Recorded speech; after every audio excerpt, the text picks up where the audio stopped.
Hey guys, I really didn't know where to start because there's just so many things I could talk about. And this is just a jumble of stuff that I put together, but here are a few events that happened in my life so far. It all began in South Korea on a hot summer in June 1998. I was born a healthy 4-pounder. Well, kinda healthy because since I was tiny, I was a little weak, but other than that, I was perfectly fine.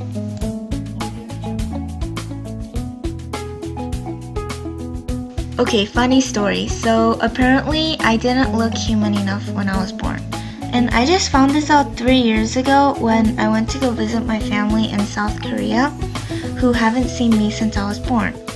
And the first thing they said to me was, "Wow, you look more human now that you're all grown up." And they were really getting on my nerves, but I had to smile because I just met them and I wanted to leave a good first impression. Well, later my mom showed me a picture of myself and let's just say I couldn't identify that organism. Well, after I was born, my parents decided to move to the US because my dad studied in the US before he married my mom and most of his family were living there too, so he thought it would be a better place to settle than Korea. Okay, so we settled in Riverside, California. And I remember it being a nice neighborhood. A few years later, we got a fourth member in our family, my brother, and I was really excited because when my mom was pregnant, I did not understand, so I just thought to myself, oh, it's another me. When I turned 8 years old, we moved to another quiet neighborhood in Marietta, and although we moved to an apartment after living in a house, I still like Marietta better than Riverside. My personality back then was very different from today because I would fight with my brother a lot and my fist would be the first thing to fly. And I literally would go sumo wrestler mode on my brother if he bothered me or took something away from me, and yeah, I kind of bullied him a lot. Okay, so we all had those awkward stages in middle school. Well, not all of us, but some of us. And I was one of those self-conscious short people, and I just didn't like how short I was. And I didn't like big crowds because I felt like I was gonna get trampled on. Also, in middle school, my social awkwardness was really bad. Probably because I was still most comfortable with Korean because I kept speaking it at home, and if anyone tried to talk to me, I would get really awkward and stutter a lot. Being short created a whole bunch of problems for me. For example, in PE, when we had to get lockers, the teacher made us line up from tallest to shortest. I was never able to get a locker near my friends. Another time being short caused me a problem was during New Year's. And okay, so in Korean culture, every New Year we would dress up in traditional clothes and wish the elders a Happy New Year by bowing, and they would give us money. But me and my brother really look forward to the money part. Anyways, there was this thing where the oldest got more money than the younger one, and well, back then, I didn't even know half the people in that room, and they probably just met me and my brother too.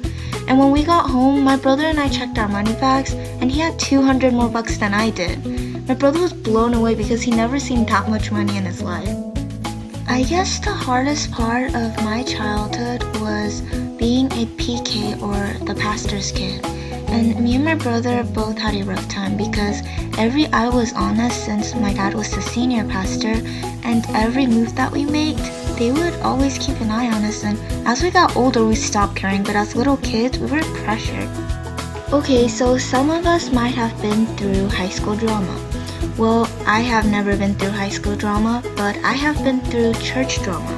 I mean, you would think that since church is such a holy place, everyone would be nice to one another. But no, it was like watching a high school drama except with adults.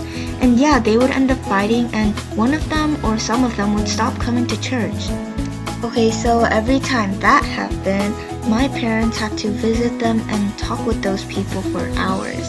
And me and my brother had to stay in the car for like ever, and literally we would get home at 11 p.m. or 12 a.m. and I would be falling asleep in class the next day. Last but not least, a little fact about myself. I love to draw, and it's just this amazing hobby that I had since 7 or 8 years old, And I had many inspirations as I grew up, but my mom was my very first. And the first time I saw her artwork, oh my gosh, the art literally came to life. And then after that, I got my first iPod, and I started getting into anime, manga, and webtoons. And here I am now thinking of ways to create my own. And I just wanted to make it my lifelong career, but I thought about it and I came to a conclusion that I'm just going to keep it as a hobby. Because although I really love art, I really want to be a nurse too. So I decided to continue art after I finished my studies for nursing.